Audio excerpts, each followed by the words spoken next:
இன்னைக்கு நம்ம ஒவ்வொருவரும் கூட பேச வருகிறார். परमेश्वर ने जो वचन दिया है बांटने के लिए वो है उत्पत्ति का 21 अध्याय का 14 वचन. ஆதியாகமம் 21:14 பார்க்கிறோம். Genesis chapter 21 verse 14. ஆதியாகமம் 21:14. ஆபிரகாம் அதிகாலையிலே எழுந்து அப்பத்தையும் ஒரு துருத்தி தண்ணீரையும் எடுத்து ஆளுடைய தோளின் மேல் வைத்து பிள்ளையையும் ஒப்பு கொடுத்து அவனை அனுப்பிவிட்டான். அவன் புறப்பட்டு போய் பெயர்சபாவின் வனாந்தரத்திலே அலைந்து திரிந்தான். आज इस वचन में से हम दो जन के बारे में पढ़ते हैं. एक का नाम हागार था और दूसरे का इश्माएल. அவர் இந்த வசனத்திலே ரெண்டு பேரை குறித்து பார்க்கிறோம். ஒன்னு ஆகார் இன்னொன்னு இஸ்மாएल பற்றி. जब हागार नाम का मतलब तो आप समझेंगे. அது ஆகாருடைய பெயர் அர்த்தம் என்னவென்றால் त्याग दिया गया है, मतलब सबके द्वारा छोड़ दिया गया एक स्त्री. அதாவது எல்லாத்துக்கும் விட்டு ஒரு ஸ்திரீ என்று பார்க்கிறோம். सब लोगों ने उसको छोड़ दिया. அதாவது எல்லாரும் கைவிடப்பட்ட ஒரு ஸ்திரீ என்று பார்க்கிறோம். हागार को गुलाम जैसे एक जिंदगी वो अब्राम के घर में जी रही थी. அதாவது ஒரு அடிமை பெண்ணாக அந்த ஆபிரகாமுடைய வீட்டிலே இருந்து கொண்டிருந்தார். लेकिन एक दिन सारा ने उसको चुना ताकि वो उस एक बच्चे को दे पाए. அதாவது சாராள் இப்படியே நினைத்தால் இவர் மூலமா நம்ம ஒரு குழந்தை பெற்றுக் கொள்ளலாம் என்று. लेकिन जब ईसाक का जन्म हुआ, அதாவது ஈசாக்கு பெற்ற உடனே ईसाक सारा को जन्म हुआ, அதாவது சாராளுடைய வயிற்றிலே ஈசாக்கு பிறந்த உடனே तो सारा ने क्या कर दी, அதாவது சாராள் என்ன செய்தார்?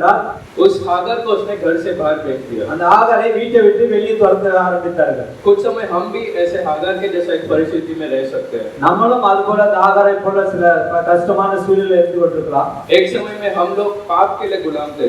நம்ம ஒரு சமயத்துல பாவத்துக்கு அடிமையா இருந்தோம். जैसे वो स्त्री गुलाम जैसे जिंदगी जी रही थी, அதாவது எப்படி அந்த ஸ்திரீ ஒரு அடிமை பெண்ணா இருந்தது போல हम भी पाप में जी रहे थे और पाप के लिए गुलाम थे.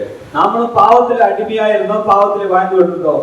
रोमियो छठा अध्याय के छठे वचन में पढ़ते हैं. ரோமர் 6:6 பார்க்கிறோம். हम पाप में जब गुलाम थे, நாம் பாவத்துக்கு அடிமையா இருந்தபோது जैसे यीशु मसीह क्रूस पे मरकर जी उठे, இயேசு கிறிஸ்து எப்படி சிலுவையிலே மரித்து மறுபடியும் ஜீவித்து எழுந்தது போல वैसे बपतिस्मा द्वारा हम हर एक ने मरकर उस पुराने शरीर को मार के नए जीवन को पाया है. நம் ஞானஸ்நானத்தின் மூலமா மரித்து ஜீவன் பெற்று நம்ம ஒரு புது ஜீவனை அடைந்திருக்கிறோம் என்று பார்க்கிறோம். अभी वो हागार के जैसे हम कोई गुलामी में नहीं थे, நம்ம ஆகாரை போல ஒரு அடிமை பெண்ணாக இல்ல, लेकिन घर के अंदर परमेश्वर के घर में आने से एक घर में आने का मौका मिला है. நம்ம தேவனுடைய சபையிலே ஒரு கிருபையினால நம்ம சேர்க்கப்பட்டிருக்கிறோம். हागार को चुनने का मतलब ये था कि वो अब्राम को एक बच्चे को जन्म दे. அதாவது ஆகாரை எதற்காக தெரிந்து கொண்டார்னா ஒரு அவன் மூலமா ஒரு குழந்தை பெற்று கொடுக்க முடியும் என்று சொல்லி. हम सबको भी परमेश्वर ने चुनने का एक उद्देश्य है. நம் தேவன் நம்மையும் ஒரு நம்ம தொட்டிருக்காருன்னா ஒரு காரணத்துக்காக தொட்டிருக்கிறார். वो कारण क्या है? அது என்ன காரணம் என்றால் யோவான் 15 अध्याय 16 वचन में யோவான் 15:16 பார்க்கிறோம். परमेश्वर ने कोई बच्चे को जन्म देने के लिए हमारे को नहीं चुना है. அதாவது நாம ஒரு குழந்தையை பெற்றுக் கொடுக்கறியா நம்ம தெரிந்து கொள்ளல.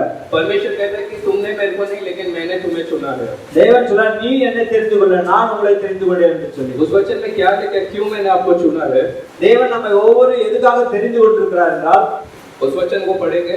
நீங்கள் என் நாமத்தினாலே பிதாவை கேட்டுக்கொள்வது எதுவோ அதை அவர் உங்களுக்கு கொடுக்கத்தக்கதாக நீங்கள் போய் கனி கொடுக்கும்படிக்கும் உங்கள் கனி நிலைநிற்கும்படிக்கும் நான் உங்களை ஏற்படுத்தினேன். हमें कोई बच्चे को नहीं लेकिन परमेश्वर के लिए कुछ फलों को या आत्मा को कमाने का है.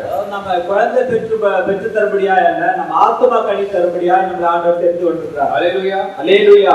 जैसे वो हागार को चुना गया वैसे परमेश्वर ने हम हर एक के लिए उद्देश्य को रखा है. எப்படி அந்த ஆகாரை தெரிந்து கொண்டாரோ அதுபோல நம்மையும் ஒவ்வொருவரையும் தேவன் நம்மை தெரிந்து கொண்டிருக்கிறார். आत्मिक जीवन में सिर्फ हमें कलीसिया आके परमेश्वर का आराधना करके नहीं जाना है. ஆவிக்குரிய வாழ்க்கையில வந்து நம்ம தேவனை ஆராதிச்சுட்டு போறது மாத்திரமல்ல, और आत्मा को कमाने का एक दर्शन होना चाहिए. ஆத்மா பாரம் நமக்கு அந்த தேவை என்று சொல்லி பார்க்கிறோம். प्रभु ने हर एक को क्यों चुना उसका उस उद्देश्य और लक्ष्य को समझना चाहिए. தேவன் நம்மை ஒவ்வொரு அழைத்த நோக்கம் என்னவெல்லாம் அதை நம்ம புரிந்து கொள்ள வேண்டும் தான் இருக்கிறது.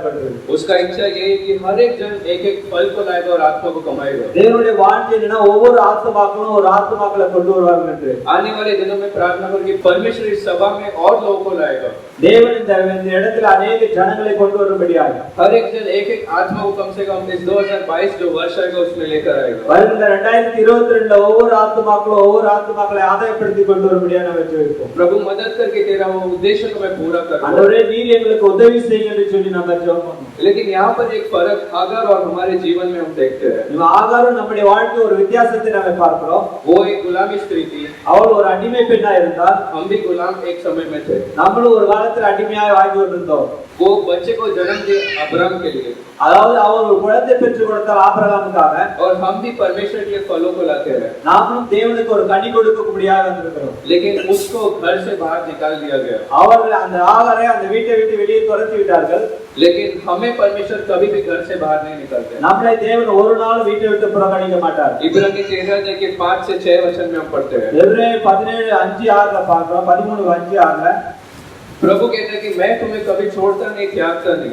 நான் உன்னை விட்டு விலகுவதில்லை, கைவிடுவதும் இல்லை என்று சொல்லி. कितना महान बात है कि हमारे पास ऐसा परमेश्वर है, कोई भी परिस्थिति में हमें बाहर नहीं करता है। எவ்வளவு பெரிய தேவன் நமக்கு உண்டாயிருக்கார். நம்ம எந்த ஒரு சூழ்நிலையிலும் நம்மை கைவிடாதபடி பாதுகாக்கிறவராய் कभी भी हमें वो छोड़ता नहीं है, அவர் எப்போதும் நம்மை கைவிடாதவர். कभी भी हमें त्यागता नहीं है। நம்ம ஒரு நாள் விட்டு விலகாதவராய் இருக்கிறார். कुछ समय हम परमेश्वर से दूर हो जाते हैं, நாம் சில நாட்களிலே நம்மை தேவனை விட்டு பிரித்து தூரமாய் போகிறோம். लेकिन परमेश्वर हमें कभी नहीं भूलता, ஆண்டவர் நம்மை ஒருபோதும் மறந்து போவதில்லை. हमें कभी नहीं छोड़ता है। அவர் ஒரு நாளும் நம்மை கைவிட்டு விடுவதில்லை. और आगे 6 वचन में लिखा है कि इसलिए हम धैर्य के साथ कह सकते हैं कि वो मेरा मदद है। இதனால நம்ம தைரியமா சொல்ல முடியும், தேவன் எனக்கு உதவி செய்கிறவராய் இருக்கிறார் என்று சொல்லி. वो परमेश्वर हमारे लड़ने वाला அவர் परमेश्वर, நமக்காக யுத்தம் பண்ணுகிறவராய் இருக்கிறார். वो हर एक के जीवन को देखने वाला அவர் परमेश्वर, ஒவ்வொருடைய வாழ்க்கையை அவர் காண்கிறவராய் இருக்கிறார். अद्भुत करने वाला परमेश्वर। அதிசயங்களை செய்கிறவராய் இருக்கிறார். इसलिए मैं आज परमेश्वर को धन्यवाद देना है। இன்றைக்கு நாம் தேவனுக்கு நன்றி சொல்லுகிறவராய் காணப்படுவோம். उस सारा ने कहे कि उसे घर से बाहर भेज दो, சாரா சொல்றா, இவளை இந்த வீட்டை விட்டு துரத்தி விடுங்க என்று சொல்லி. लेकिन हमारा परमेश्वर हमेशा हमें उसके साथ रखता है। தேவன் நம்மளை ஒவ்வொரு சமயமும் நம்ம கூட வைத்திருக்கிறார்.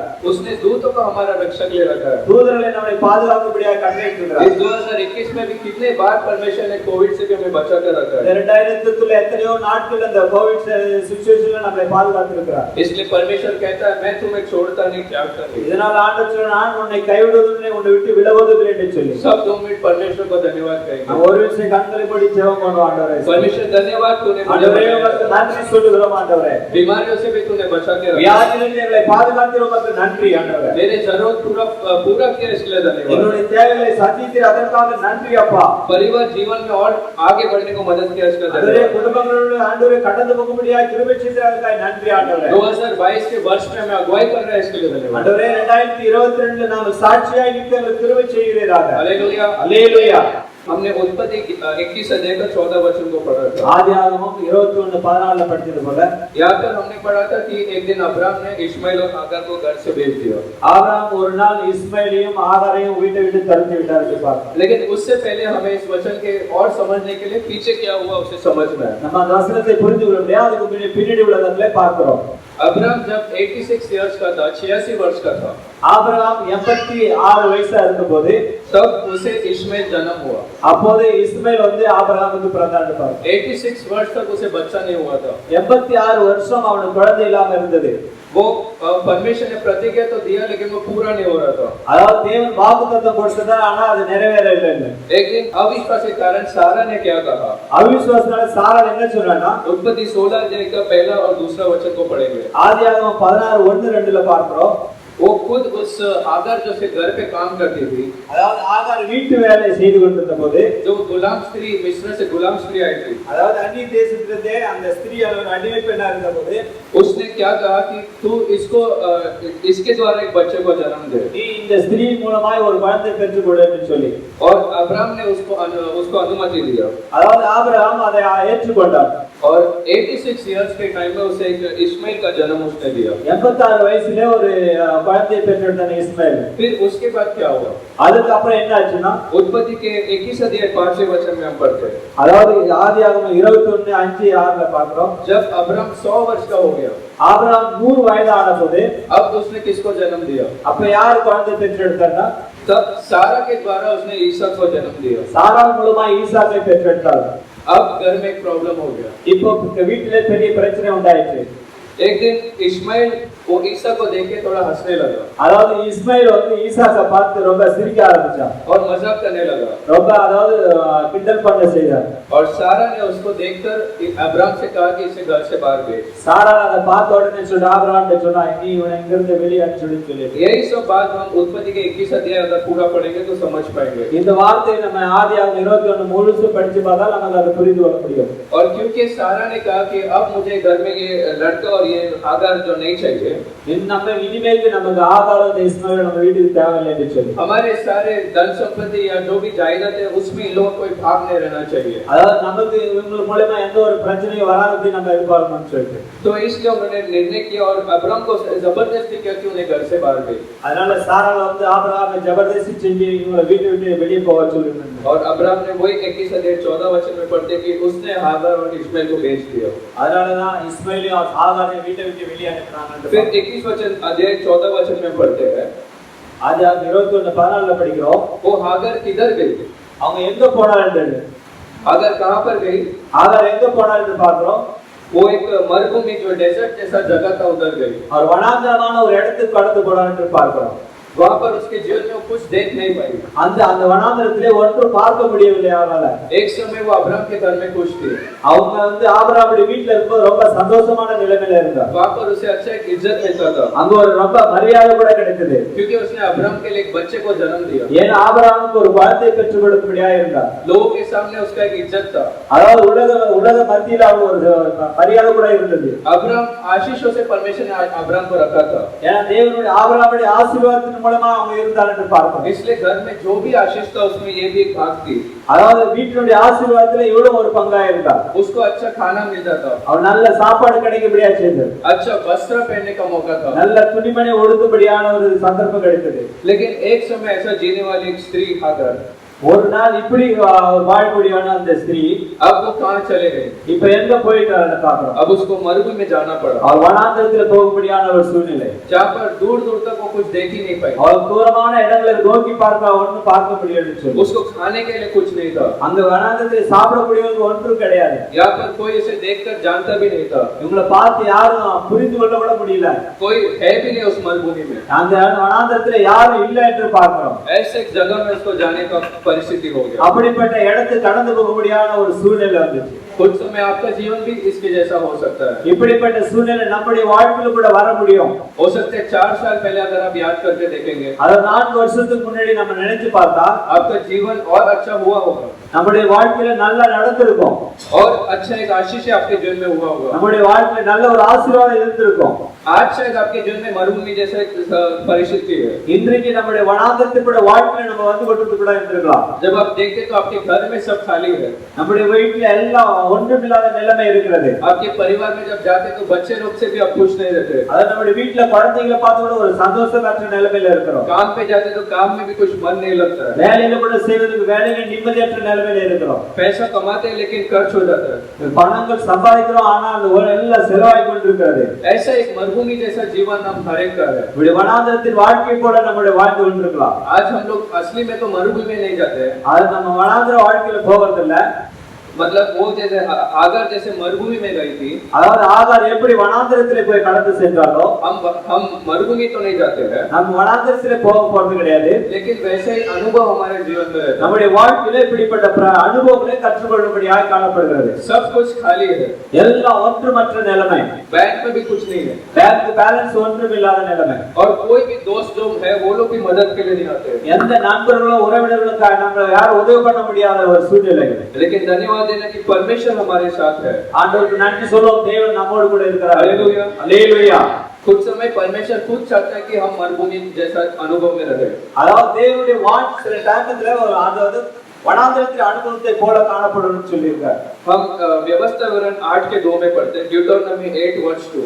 உபாகமம் 8:11 कोई एक जन उपागम 8:2.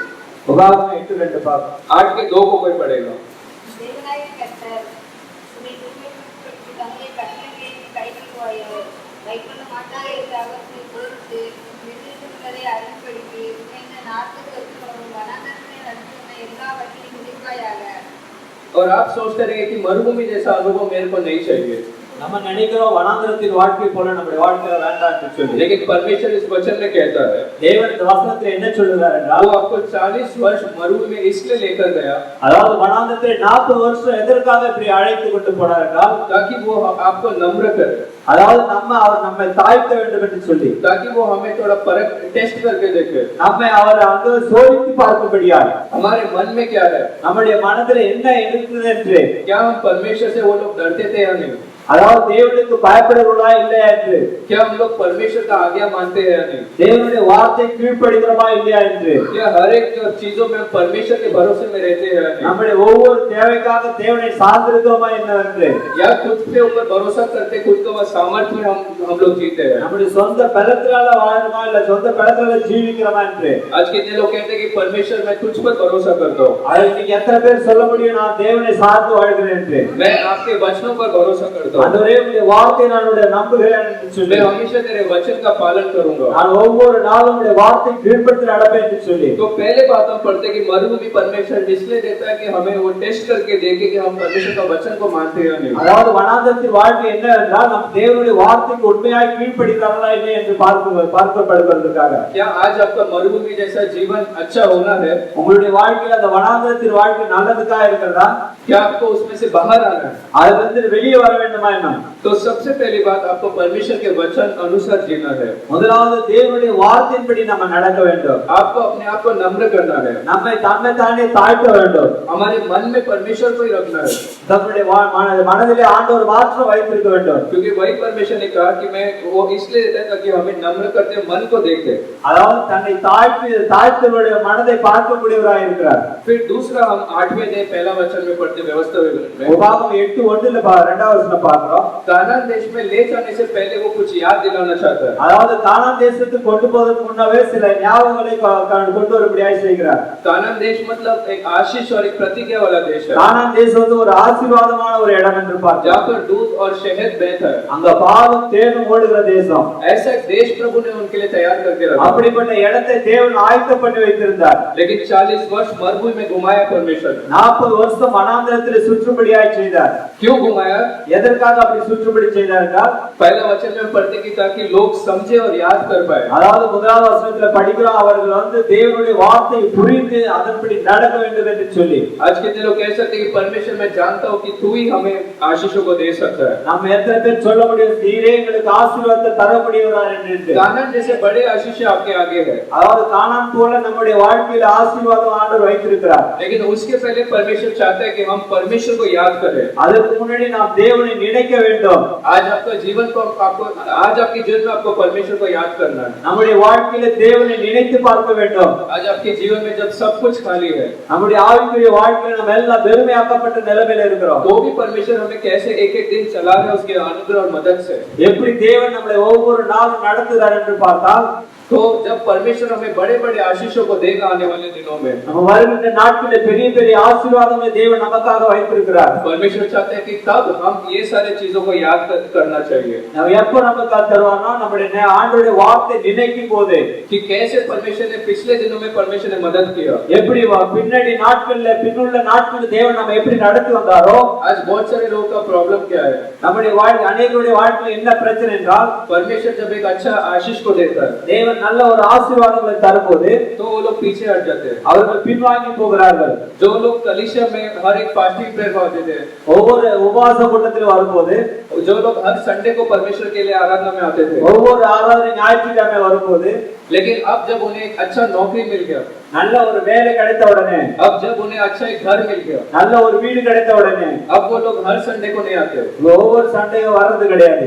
कभी 4 संडे में से 2 संडे को आएंगे, 4 சண்டையில 2 சண்டே மட்டும் தான் வருவார்கள்। 2 संडे को कहते हैं कि मेरा काम में मैं बिजी हो गया, 2 சண்டே எனக்கு அதிகமான வேலை இருந்துச்சுன்னு சொல்லி, कल मेरा नाइट ड्यूटी था तो मैं उठ के आराधना में नहीं आ पाया, நேற்று எனக்கு ரொம்ப நைட்டா இருந்துச்சு அதனால ஆராதனைக்கு வர முடியல என்று சொல்லி, नाइट शिफ्ट के कारण मैं सुबह को उठ नहीं पाया, அதாவது நைட் ஷிஃப்ட்னால என்னால எழுந்திருக்க முடியலன்னு சொல்லி. तो क्या परमेश्वर और आशीषों को जीवन में देगा? இப்படிப்பட்ட இருக்கிறவங்களுக்கு இன்னும் அதிகமான ஆசீர்வாதத்தை ஆண்டவர் தருவாரா? और आशीष देगा तो वो 2 संडे को भी नहीं आएगा. இன்னும் ஆசீர்வாதத்தை கொடுத்தா இன்னும் இருக்கிற 2 சண்டே வர மாட்டாருன்னு பார்க்கிறோம். इसलिए परमेश्वर जब हमारे पास कुछ भी नहीं रहता है, मन को परमेश्वर देखता है. நம்முடைய வாழ்க்கையில ஒன்று இல்லாத டைம்ல ஆண்டவர் நம்முடைய மனதை பார்க்கிறார். जब कुछ नहीं है, जब परमेश्वर के लिए आप करोगे, அதாவது நம்ம ஒன்று இல்லாத டைம்ல ஆண்டவருக்கு நமக்காக செய்யும்போது, जब और परमेश्वर के लिए आप प्रार्थना करते हैं, परमेश्वर से एक प्रार्थना और संगति रखेंगे, நாம் தேவனிடத்திலே ஜெபிக்கும்போது உறவு வைக்கும்போது, तो परमेश्वर महान काम करेगा. தேவன் நமக்காக பெரிய காரியங்களை செய்வார். तो परमेश्वर को मालूम हो जाएगा कि आप पीछे नहीं हटोगे. அதாவது தேவன் நமக்கு பெரிய காரியங்களை அவருக்கு நினைக்க இவர்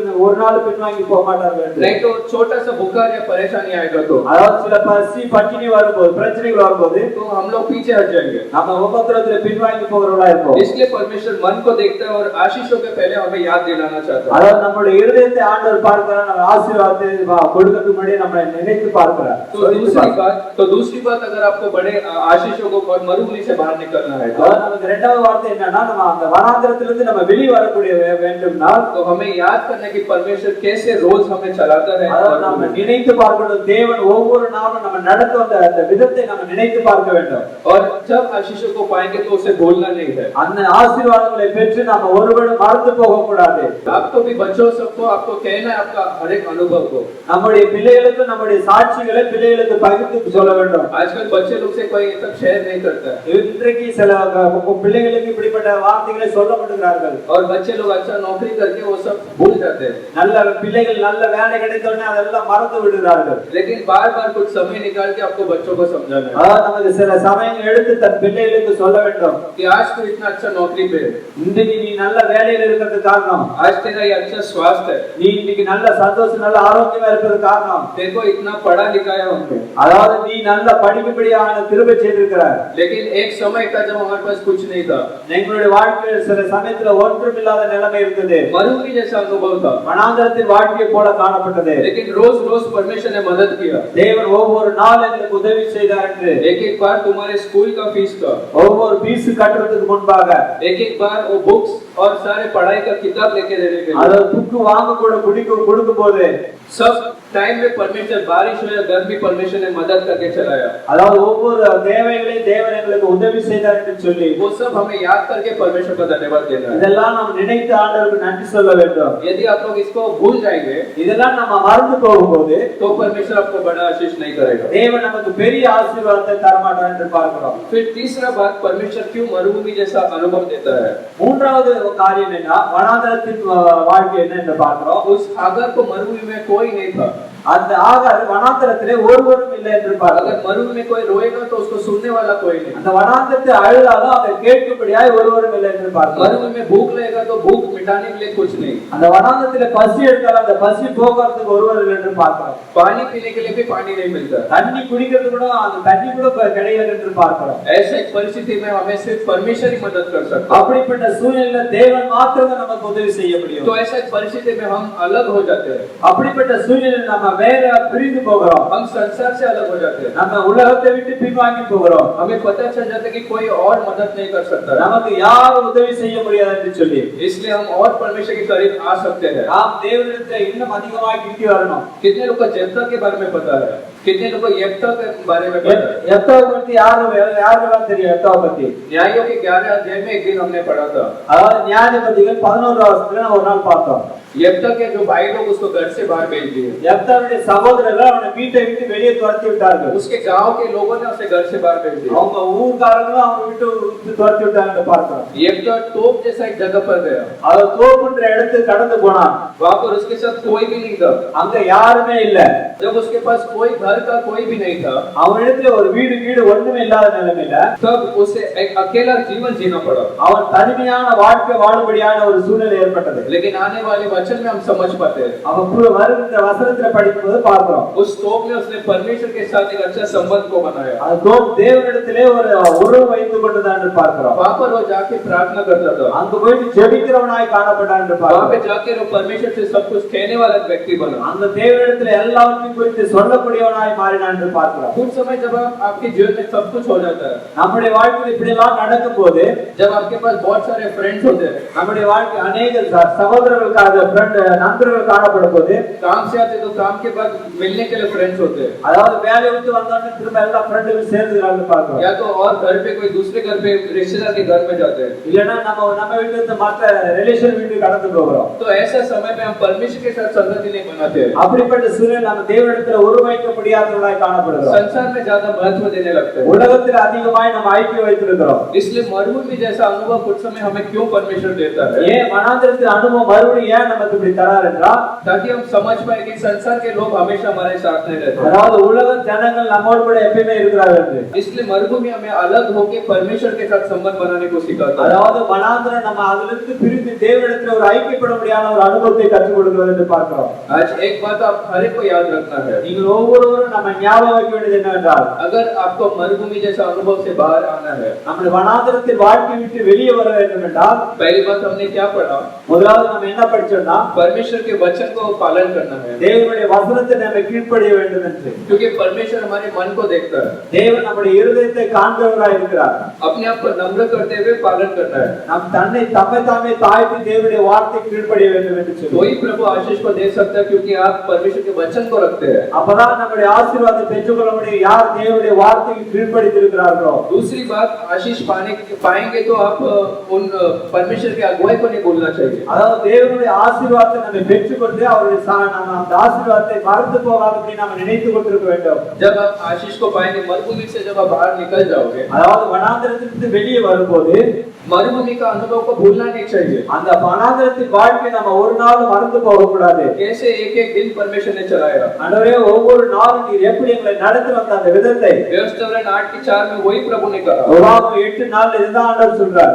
आप मरुभूमि में 40 वर्ष थे, ஆண்டவரே நாங்க 40 வருஷமாய் வனாந்திரத்தில் இருந்தோம், लेकिन आपका वस्त्र खराब नहीं हुआ, எங்களுடைய வஸ்திரம் பழமையாய் போனது என்று பார்க்கிறோம். आपका पैर सूजा नहीं, எங்களுடைய கால் வீங்கவும் இல்லை என்று.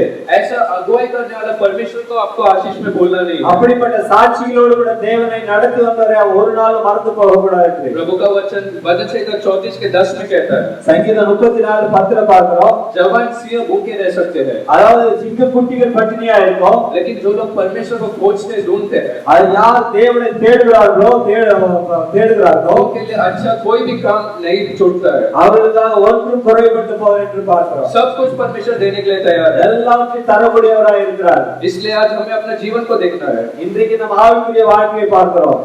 परमेश्वर जब तू आशीष को जाएगा, நாம் தேவனுடைய ஆசீர்வாதத்தை பெற்றுக்கொள்ள முடியும். मेरा आत्मिक जीवन कम नहीं होएगा, ஆண்டவரே என்னுடைய ஆசீர்வாதம் குறைந்து போகாது என்று பார்க்கிறோம். मेरा आत्मिक जीवन कम नहीं होएगा, என்னுடைய ஆவிக்குரிய வாழ்க்கை ஒருபோதும் குறைந்து போகாது, लेकिन और बढ़ेगा, இன்னும் ஆவிக்குரிய வளர்ச்சி காணப்படும். और मैं तेरे लिए काम करूंगा, இன்னும் உன்னுடைய உமக்காக காரியங்களை செய்வேன் என்று சொல்லி, और वचन को पढ़ूंगा, இன்னும் வேத வசனங்களை வாசிப்பேன் என்று சொல்லி, मैं और प्रार्थना में समय बिताऊंगा। இன்னும் ஜெபத்தில் அதிகமாய் செலவிடுவேன் என்று சொல்லி, आपसे इतना अगर आपके मन में एक प्रतिज्ञा जैसा लेंगे, இப்படிப்பட்ட ஒரு இன்னைக்கு ஒரு நிர்ணயம் நம்ம நினைத்து கொண்டிருந்தால், आज ऐसा निर्णय को अगर आप हर एक जन यहाँ से लेकर जाएं, ஒவ்வொருவரும் அப்படிப்பட்ட நம்ம ஒரு நிர்ணயம் பண்ணுவோம், तो परमेश्वर निश्चय आपको मरुभूमि से बाहर आशीषों में चलाएगा। நிச்சயமாகவே வனாந்திரத்திலிருந்து ஒரு ஆசீர்வாத நிலைமை கொண்டு வருவார். अब उत्पत्ति 21:14 वचन में आगे क्या पढ़ते हैं? ஆதியாகமம் 21:14 மறுபடியும் என்ன படிக்கிறோம்னா, अब्राहम ने मरुभूमि में तो उन्हें भेजा, அவங்க வனாந்திரத்தில் அனுப்பிவிட்ட ஆபிரகாம், लेकिन मरुभूमि में भी उसने कुछ देकर भेजा। அந்த வனாந்திரத்துக்கு அனுப்பும்போது சில பொருட்களை கொடுத்து அனுப்புறான் என்று பார்க்கிறோம். अब्राहम का मन को आप समझो, ஆபிரகாமுடைய இருதயத்தை நீங்கள் பாருங்கள். उसका मन में ऐसा नहीं था स्त्री हागर और वो लड़का भूखे रहे। அதாவது ஆபிரகாமுக்கு அப்படிப்பட்ட ஒரு இருதயம் இல்ல, அவங்க மஸ்ஜித்ல இருக்க வேண்டும் என்று சொல்லி, जब वो लोग मरुभूमि जा रहे थे तो अब्राहम ने उन्हें खाली हाथ नहीं भेजा। அவங்க வனாந்திரத்துக்கு போகும்போது அவங்க சும்மா விடல, ஏதாவது கொடுத்து அனுப்புறான். जब अब्राहम उस स्त्री और बच्चे के बारे में इतना दया कर सका, அதாவது அந்த ஸ்திரீ அந்த குழந்தைக்கு ஆபிரகாம் ஒரு இரக்க குணம் காணப்படுமே என்றால், तो कितने लोग विश्वास करते परमेश्वर अब्राहम से भी बढ़कर है। அதாவது யார் நீங்க எவரு விசுவாசிக்க முடியும், தேவன் ஆபிரகாமை பார்க்கல பெரியவர் என்று சொல்லி, परमेश्वर परमेश्वर दया वाला परमेश्वर है। அவர் இரக்கத்தில் ஐஸ்வர்யம் உள்ளவர். कभी भी आपके लिए कुछ भी वो कमी नहीं रखता है। அவர் உங்களுக்காக ஒன்றும் குறை வைக்க மாட்டார் என்று वो பார்க்கிறோம். आपके बारे में सोच विचार करता है। அவர் உங்களுக்காக எதையும் செய்ய யோசனை பண்ணி கொண்டிருக்கிறார். आपकी बीमारी में वो छोड़ता नहीं है। அவருடைய வியாதியில் அவர் கைவிடுவதா இல்ல. आपके गरीबी में वो छोड़ता नहीं है। உங்களுடைய சூழ்நிலையில் அவர் கைவிடுவதா இல்ல. उसमें से बाहर आने का एक रास्ता को निकालता है। அப்படிப்பட்ட சூழ்நிலையிலிருந்து வெளியே வர ஆண்டவர் வழியை ஆயத்தப்படுகிறார். परमेश्वर का मन अब्राहम से भी बड़ा है। தேவனுடைய இருதயம் ஆபிரகாமை பார்க்கிற பெரியவர். वही हम मत्ती 15:32 में पढ़ते हैं। மத்தேயு 15:32 பார்க்கிறோம்.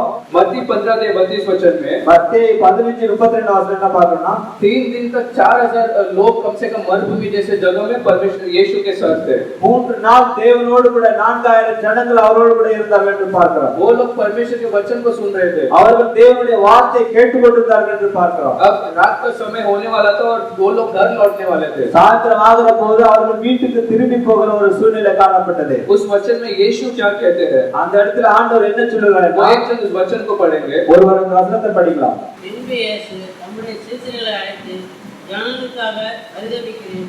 இவர்கள் என்னிடத்தில் 3 நாள் தங்கியிருந்து சாப்பிட ஒன்றுமில்லாதிருக்கிறார்கள்.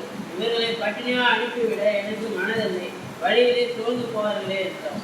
तो 3 दिन क्योंकि लोग परमेश्वर के यीशु के साथ थे, 3 நாள் தேவனோடு கூட இருந்து கொண்டிருந்தார்கள் என்று பார்க்கிறோம். यीशु ने भूखे वापस भेजने के लिए उनका मन नहीं था। அவர்களை பசியாய் அனுப்ப தேவனுக்கு சித்தமில்லாத இருந்தது. शायद कुछ लोग गिर जाएंगे, யாராலும் விழுந்து மயக்கம் போட்டு விழுந்துருவார்கள் என்று कुछ சொல்லி, लोग बीमार हो जाएंगे, ஒரு யாராலும் வியாதிப்பட்டு போவார்கள் என்று. घर जाने के बाद बीमार पड़ेंगे तो அதாவது வீட்டுக்கு போய் அவர்கள் வியாதியில இருந்தா सब लोग कहेंगे तू वहाँ 3 दिन यीशु के पास गया, அதாவது 3 நாள் இயேசுவோடு கூட இருந்தா என்று சொல்லி, इसलिए तेरे को ऐसा हुआ। இதனால தான் அவனுக்கு இப்படி ஆயிடுச்சு. ऐसा परमेश्वर का मन नहीं था कि वो खाली भेजे। தேவனுடைய இருதயம் அப்படி இல்ல அவர்களை வெறுமையாக அனுப்ப வேண்டும் என்று சொல்லி. कितने लोग परमेश्वर के उस दिल और मन को समझ पा रहे हैं? எத்தனை பேர்களை தேவன் நீங்கள் புரிந்து கொள்ள முடியும் தேவனுடைய இருதயத்தை பற்றி? यदि 3 दिन वो लोग परमेश्वर के साथ थे तो परमेश्वर भूखा नहीं छोड़ना चाहते। அதாவது 3 நாள் அவர்களோடு இருந்து அவர்களை வெறுமையாக அனுப்பிவிட அவர் சித்தமில்லாதவர் என்றார். हम में से हर एक को कितना समय हो गया परमेश्वर में? நாம் தேவனிடத்தில் வந்து எவ்வளவு நாட்கள் ஆயிட்டு? क्या 3 दिन ही है? அதாவது 3 நாள் மாத்திரம்தானா? कुछ लोग 10 वर्ष से परमेश्वर के साथ है। 10 வருஷமாய் நாம் தேவனோடு கூட சஞ்சரித்துக் கொண்டிருக்கிறோம். हमने उद्धार पाके कितना वर्ष हो गया? நம்ம ரட்சிக்கப்பட்டு எத்தனை வருஷம் ஆகிறது? 3 दिन नहीं, 3 நாள் இல்ல, 5 वर्ष, 10 वर्ष, 15 वर्ष हो गया है। 3, 5 வருஷம், 10 வருஷம், 15 வருஷம் ஆகிறது. क्या आप सोचते हैं परमेश्वर आपको भूखा छोड़ेगा? அது நீங்கள் அப்படி நினைக்கிற தேவன் நம்மை பசியா அனுப்புவார்னு சொல்லி. या आप सोचते हैं कि परमेश्वर आपको बीमारी में छोड़ देगा? நீங்கள் அப்படி நினைக்கிறீங்களா தேவன் நம்மை வியாதியில விட்டு விடுவார் என்று? आज कहो कि परमेश्वर ने समझ गया कि तू मुझसे प्रेम करने वाला परमेश्वर है। அது நீர் ஆண்டவரே நீர் என்னிடத்தில் அன்பு கூர்ந்தவராய் இருக்கிறீர் என்று. तू मुझे खाली नहीं छोड़ता, நீங்கள் என்னை வெறுமையாக விட போகிறவர் அல்ல. हमेशा मुझे भरपूरी से भेजता है। ஒவ்வொரு நாளும் எங்களை ஆசீர்வாதத்தால் நிரப்புகிறவராய் இருக்கிறீர். भजन 23:1 में यहोवा मेरा चरवा है, யெகோவா தேவன் நீர் என்னோடு கூட இருக்கிறீர் என்று. तो मेरे लिए कोई कमी नहीं होगा। எனக்காக ஒன்றும் குறைபட்டு போகாது என்று பார்க்கிறோம். तो एक चरवा जैसे उस भेड़ों को रक्षा करता है। அதாவது ஒரு ஆட்டு மேய்ப்பனை போல அவர் நமக்கு நடத்துகிறவராய் இருக்கிறார். हर एक दिन परमेश्वर कोई भी घटी के बिना हमें चलाने योग्य है। நம்முடைய பிரச்சனையிலிருந்து அவர் ஒவ்வொரு விதத்திலும் நம்மை பாதுகாக்கிறார். लेकिन कुछ समय परमेश्वर सब कुछ देता है तो भी क्या हमारा गलती है? ஒவ்வொரு சமயத்திலும் தேவன் நமக்கு கொடுக்கிற என்ன தப்பு நடக்கிறது என்றால் उत्पत्ति 21 अध्याय का 14 वचन को और एक बार पढ़ेंगे। ஆதியாகமம் 21 மறுபடியும் 14 படிப்போம். अब्राहम ने उसे पानी और रोटी को दिया, ஆபிரகாம் ரொட்டியும் தண்ணீரும் கொடுத்தார் என்று பார்க்கிறோம். लेकिन वो हगार क्या की? அந்த ஆகார் என்ன செய்தார் என்றால் वो उस मरुभूमि में घूमने लगी।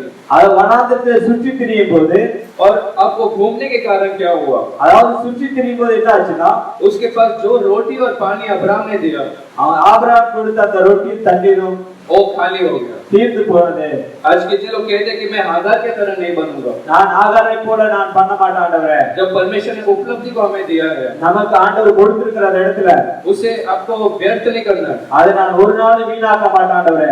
एक एक चीज जो परमेश्वर ने आपको दिया है, தேவன் நமக்காக கொடுத்திருக்கிற அந்த காரியத்துல उसमें परमेश्वर को धन्यवाद देते हुए आप स्थिर खड़े रहो परमेश्वर के लिए। ஆண்டவருக்கு நன்றி சொல்லி நம்ம உறுதியா நிற்கும் போது तब वो जो परमेश्वर ने आपको दिया वो आपके लिए काफी रहेगा। அது கொடுத்த அந்த காரியம் நமக்கு அதிகமாய் ஆசீர்வாதமாய் அதிகமா இருக்கும். कुछ लोग 25,000 कमाते हैं तो அதாவது இதுல ஒரு 25,000 சம்பாதிக்கும் போது वो लोग 30,000 तक खर्च करते हैं, அவங்க 25,000 செலவாகிறார்கள். फिर 5,000 दोस्त लोग से लेते हैं। அந்த 5,000 மறுபடியும் ஃப்ரெண்ட் கிட்ட வாங்குறாங்க. ऐसा ही हर हफ्ता हर महीना उनका चलता है। அதுபோல ஒவ்வொரு மாசமும் அப்படி நடந்து கொண்டிருக்கிறது. जब वो लोग 40,000 कमाते हैं, 40,000 சம்பாதிக்கும் போது 50,000 का खर्च करते हैं। 50,000 செலவு செய்கிறவர்களாக இருக்கிறார்கள். लेकिन हमको ऐसा नहीं होना। நமக்கு அப்படிப்பட்ட ஒரு சூழ்நிலை வேண்டாம். अगर परमेश्वर 25,000 हमें देता है, தேவன் நமக்கு 25,000 கொடுக்கும் போது उसमें से भी हम खुश होकर उसमें से बचा के निकाल सकते हैं, मदद करेगा। அதிலே சந்தோஷப்பட்டு அதிலிருந்து நம்ம கொஞ்சம் மீதம் எடுத்து வைக்கும்படியாய் मैं बच्चे लोग से देख कर कहता हूँ, நாம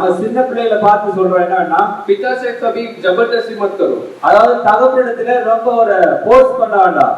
कि मेरे को ये चाहिए वो दिलाओ करके। அதாவது எனக்கு இது வேணும் எனக்கு இதை வாங்கி கொடுங்க என்று சொல்லி. घर में पत्नी जो है वो भी ऐसा जबरदस्ती नहीं करना चाहिए। அதாவது வீட்ல மனைவி அப்படி சொல்லக்கூடாது, ஜபர்தஸ்தி பண்ணக்கூடாது. क्योंकि परमेश्वर अपने बच्चों को अच्छी चीजों को उतना देता है। அதாவது தேவன் நம்முடைய பிள்ளைக்கு தேவையானதை தருகிறவராய் இருக்கிறார். लेकिन जैसे वो हागार मरुभूमि में भटकने लगी, அதாவது ஆகார் அந்த வனாந்தரத்தை சுற்றி திரியும் போது तब उसके पास जो कुछ अब्राहम ने दिया वो खाली हो गया। ஆபிரகாம் கொடுத்த எல்லாம் தீர்ந்து போனதாக காணப்பட்டது. हमें ध्यान देना कि हमारे पास जो परमेश्वर ने दिया उसको हमें खाली नहीं करना। நாம் சிந்திக்க வேண்டியது தேவன் நமக்கு கொடுத்தது ஒரு காலியா இருக்க கூடாது. लूका 15:14 हम पढ़ेंगे। லூக்கா 15:14. वहाँ पे हम किसके बारे में पढ़ते हैं? இந்த இடத்துல யாரை குறித்து நாம பார்க்கிறோம்னா, उस उड़ाऊ पुत्र के बारे में पढ़ते हैं। அதாவது இப்போது இளையகுமாரனை குறித்து நாம பார்க்கிறோம். उसने क्या किया? அவன் என்ன செஞ்சான்னா, पिता के पास जाकर कहा मुझे मेरा भाग दे, தகப்பனிடத்துல போயிட்டு எனக்கு தேவையான பங்கு தந்துருங்கன்னு சொல்லிட்டு और वो जाकर सब कुछ खर्च कर दिया। அவன் எல்லாம் செலவழித்த பிறகு और जब उसके पास कुछ नहीं था तो वो पिता के पास आया। அவனிடத்துல ஒன்றும் இல்லாத போது தன் தகப்பனிடத்துல கடந்து வந்தான். आज आपको हागार या उस उड़ाऊ पुत्र के जैसे नहीं होना। நம்ம இன்றைக்கு நம்ம ஆகாரை போல அந்த இளையகுமாரனை போல காணப்படாதபடி जो परमेश्वर ने दिया उससे आप खुश रहने के लिए सोचो। தேவன் நமக்காக கொடுத்திருந்த அந்த விஷயத்துல நம்ம சந்தோஷப்படும்படியா उसमें से कैसे हमें घर को ले चलना उसके बारे में सोचो। அதுல இருந்து நம்ம எப்படி வீட்டை நடத்த முடியுதா அதுல இருந்து நம்ம யோசிக்க வேண்டும். परमेश्वर से प्रार्थना करके मांगो कि मुझे अगुवाई कर हर एक दिन। ஆண்டவரே தேவனிடத்தில் நாம் இப்படியா ஜெபித்து கேட்க வேண்டும். ஆண்டவரே எங்களை நடத்து சாட்சியை நடத்துங்க என்று சொல்லி तभी आप कहीं भी भटकेंगे नहीं நாம ஒரு நாளும் துரிச்சு திரிய மாட்டோம். और आनंद के साथ आप जिंदगी में जियोगे। சந்தோஷமாய் நம்முடைய வாழ்க்கையை நடத்தக்கூடியவர்களாய் காணப்படுவோம். नीति वचन 4 के 25 से 27 वचन जब पढ़ते हैं, நீதிமொழிகள் 4:27 பார்க்கிறோம். आप आगे की ओर देखो, நம்ம வருகிற நாட்களை குறித்து பார்க்கிறோம். लेफ्ट और राइट को मत देखो, அதாவது இடது பக்கம் வலது பக்கம் திரும்பாதபடி हमेशा दृष्टि आगे की ओर रखो। நேரா உங்களுடைய பார்வை நேரா இருக்கட்டும் என்று சொல்லி आगे परमेश्वर ने आपके लिए क्या क्या रखा है। தேவன் நமக்காக முன்னாடி வைத்திருக்கிற அந்த ஆசீர்வாதங்களை பார்க்கும்படி आज आपके लेफ्ट और राइट में मत देखो, இடதுபுறம் வலதுபுறம் திருப்பி பார்க்காதபடி विश्वास के साथ विश्वास करो 2022 में प्रभु अच्छी चीजों को आपके लिए रखा है। விசுவாசத்தோடு கூட நம்ம பார்ப்போம் ஆவிக்குரிய வாழ்க்கை நம்ம 2022ல வைத்திருக்கிற காரியங்களை आज आप 2021 में लेफ्ट और राइट को मत देखो, 2021ல இடது பக்கம் வலது பக்கம் பார்க்காதபடி लेकिन आगे क्या रखा है परमेश्वर उसको देख के आप खुश रहो। நமக்காக தேவன் முன்னாடி வைத்திருக்கிற அந்த காரியங்களை பார்த்து சந்தோஷப்படுவோம். ऐसा आशा और विश्वास में आप जीते रहो। இன்றைக்கு அப்படி விசுவாசத்தின் வாசனோடு வாஞ்சியோடு கூட நம்ம கடந்து போவோம். हालेलुया அல்லேலூயா. फिर हम उत्पत्ति 21 से देख के 16 वचन को पढ़ेंगे। ஆதியாகமம் மறுபடியும் 21:16 பார்க்கிறோம். हागार का परिस्थिति ऐसा हो गया, ஆகாருடைய சூழ்நிலை எப்படி ஆயிடுச்சுன்னா, वो घर से मरुभूमि में फेंकी गई। அவங்க வீட்ல இருந்து வனாந்திரத்துக்கு தள்ளப்பட்டவளாய் காணப்பட்டார். अब मरुभूमि में उसके पास जो कुछ था वो खत्म हो गया। இந்த வனாந்திரத்துல அவளிடத்துல இருந்து எல்லாம் செலவழிந்து போயிட்டதை பார்க்கிறோம். उसके पास सिर्फ कौन था? இப்ப அவங்களிடத்துல யார் இருக்கான்னா, वो इस्माइल था। இஸ்மாயில் என்ற குழந்தை அவரோட கூட இருக்குது. 16 वचन में पढ़ते कि उसने इस्माइल को भी छोड़ दिया। அவர் 16 வசனத்துல பார்க்கிறோம், இஸ்மாயில் கூட கைவிட்டார் பார்க்கிறோம். इस्माइल को क्या करने के लिए उसने छोड़ दिया? அதாவது இஸ்மாயில் என்ன சொல்லும்படியா என்ன பண்ணும்படியா விட்டுட்டாருன்னா, उसको मरने के लिए उसने वहां पर छोड़ दिया। அவனை மரித்து போகும்படியா இந்த இடத்துல விட்டுட்டார் என்று பார்க்கிறோம். और ये कितना एक अविश्वास जैसा काम उसने वहां पर किया। எப்படி அவிசுவாசத்துல அந்த காரியத்தை அவர் செய்தார் என்று பார்க்கிறோம். वो हागार परमेश्वर को इसके पहले जानती नहीं थी, ऐसा नहीं है। அதாவது தேவனை அறியாதவனா இல்ல அப்படின்னு பார்க்கிறோம். अगर आप 16 अध्याय ऐसा पढ़ेंगे तो அந்த 16ஆம் அதிகாரத்துல நம்ம வாசித்தால் उत्पत्ति 16 अध्याय में पहले एक बार वो मरुभूमि में सारा का घर छोड़ के गई थी। அதாவது ஆதியாகமத்துல 16ல பார்க்கிறோம், அவர் முன்னே சாராளுடைய வீட்டை விட்டு வனாந்திரத்துக்கு கடந்து போறான்னு பார்க்கிறோம். और वहां पर एक दूत या परमेश्वर उसके साथ मुलाकात किए थे அங்க தேவ தூதர்கள் அவரை சந்தித்தார் என்று பார்க்கிறோம். और वहां पर कहा कि तू घर जा, நீ வீட்டுக்கு திரும்பி போ, सारा के घर में जा और तू बच्चे को जन्म देगी. நீ சாராளுடைய வீட்டுக்கு போ, நீ அங்க ஒரு குழந்தை பெறுவாய் என்று சொல்லி. और 16 अध्याय में खुद कहते हैं कि मैंने आज उस परमेश्वर को देखा है. அந்த ஆகார் அந்த இடத்துல சொல்றா, நான் தேவனை கண்டேன் என்று சொல்லி. उत्पत्ति 16 अध्याय के 13 वचन में पढ़ते हैं. ஆதியாகமம் 16-14 வசனத்தை படிக்கிறோம். वो खुद अपने मुंह से कहते हैं कि जो परमेश्वर मुझे देखता है उसे मैंने देखा है. அவர் தன் வாயினால சாட்சி சொல்ல, தேவன் என்னை காண்கிறவராய் இருக்கிறார் என்று சொல்லி. लेकिन अब उसने उस बच्चे को छोड़ दिया. இன்றைக்கு பார்க்கிறோம், அந்த குழந்தையை விட்டுட்டார் என்று பார்க்கிறோம். उसने सिर्फ वो बच्चे को नहीं छोड़ा, அந்த குழந்தையை கூட விட்டுட்டு, वो बच्चा कौन था? அந்த குழந்தை யாருன்னா, उत्पत्ति 21 अध्याय 13 वचन में அந்த ஆதியாகமம் 21-14 வசனத்தை பார்க்கிறோம். परमेश्वर अब्राहम को एक प्रतिज्ञा देता है. அதாவது தேவன் ஆபிரகாமுக்கு ஒரு வாக்குத்தத்தம் கொடுத்திருந்தார். अब्राहम को वो हागार और इश्माएल को घर से भेजना नहीं था. அதாவது அவங்க ஆகாரையும் அந்த குழந்தையை வீட்டு விட்டு அனுப்புற ஒரு நோக்கம் இல்ல. तो अब्राहम बहुत दुखी हो गया जब सारा ने उसको कहा था. அதாவது சாரா சொன்ன உடனே ஆபிரகாமுக்கு ரொம்ப ஒரு கஷ்டமான ஒரு சூழ்நிலை ஏற்பட்டது. जब ऐसा दुखी हुआ था तब परमेश्वर ने अब्राहम को एक प्रतिज्ञा दिया. அதாவது இப்படிப்பட்ட சூழ்நிலையில தேவன் அவனுக்கு ஒரு வார்த்தையை பேசுகிறார். उत्पत्ति 21 के 13 में அது ஆதியாகமம் 21-15 பார்க்கிறோம். मैं उसे एक बड़ा राष्ट्र बनाऊंगा, நான் அவனை ஒரு சந்ததியாக்குவேன் என்று சொல்லி. उसको गिनने के लिए भी कठिन होगा, அவங்களை எண்ணக்கூடியதுனா கூட ஒரு கடினமா இருக்கும் என்று சொல்லி. ऐसा बहुत है कि मैं उनके आगे उसको आशीष करूंगा. அவனை ஒரு பெரிய ஜாதியாக்குவேன் என்று சொல்லி. ऐसा एक प्रतिज्ञा क्योंकि अब्राहम को परमिशन ने दिया. தேவன் அப்படிப்பட்ட ஒரு வாக்குத்தத்தத்தை அவனுக்கு கொடுத்திருந்தார். उस हागार ने उस जो प्रतिज्ञा उसे नीचे रख दिया. அந்த வாக்குத்தத்தத்தை அந்த ஆகார் கீழே வைத்து விட்டார். उस प्रतिज्ञा को उसने मरने के लिए वहां पर छोड़ दिया. அந்த குழந்தையை மறித்து போகும்படியா அந்த இடத்தை விட்டுட்டார். सिर्फ अब्राहम को नहीं तो हागार को भी उत्पत्ति 16 के 10 में प्रभु ने प्रतिज्ञा दिया. அதாவது ஆபிரகாம் மாத்திரமல்ல, ஆகாருக்கும் அந்த வார்த்தையை கொடுத்தார் என்று பார்க்கிறோம். तो ऐसा 2 बार प्रतिज्ञा उस बच्चे के बारे में पाने के बाद भी தேவனுடைய வார்த்தை சொன்ன கேட்ட உடனே அப்படியே அவருக்கு நடக்கல என்று பார்க்கிறோம். 2 बार प्रभु ने उसे प्रतिज्ञा दिया उस बच्चे के बारे में. ரெண்டு தடவை பேசிட்டு அந்த குழந்தையை பற்றி பேசிட்டு அவருக்கு அதை கேட்கல என்று उसने பார்க்கிறோம். उस बच्चे को मरने के लिए दे दिया. அந்த குழந்தையை சாகும்படியாய் செய்தார் என்று பார்க்கிறோம். हम यहोशुआ 21 अध्याय 45 में पढ़ते हैं. யோசுவா 21:14 பார்க்கிறோம். प्रभु ने दिया हुआ प्रतिज्ञा में से एक भी व्यर्थ नहीं हुआ.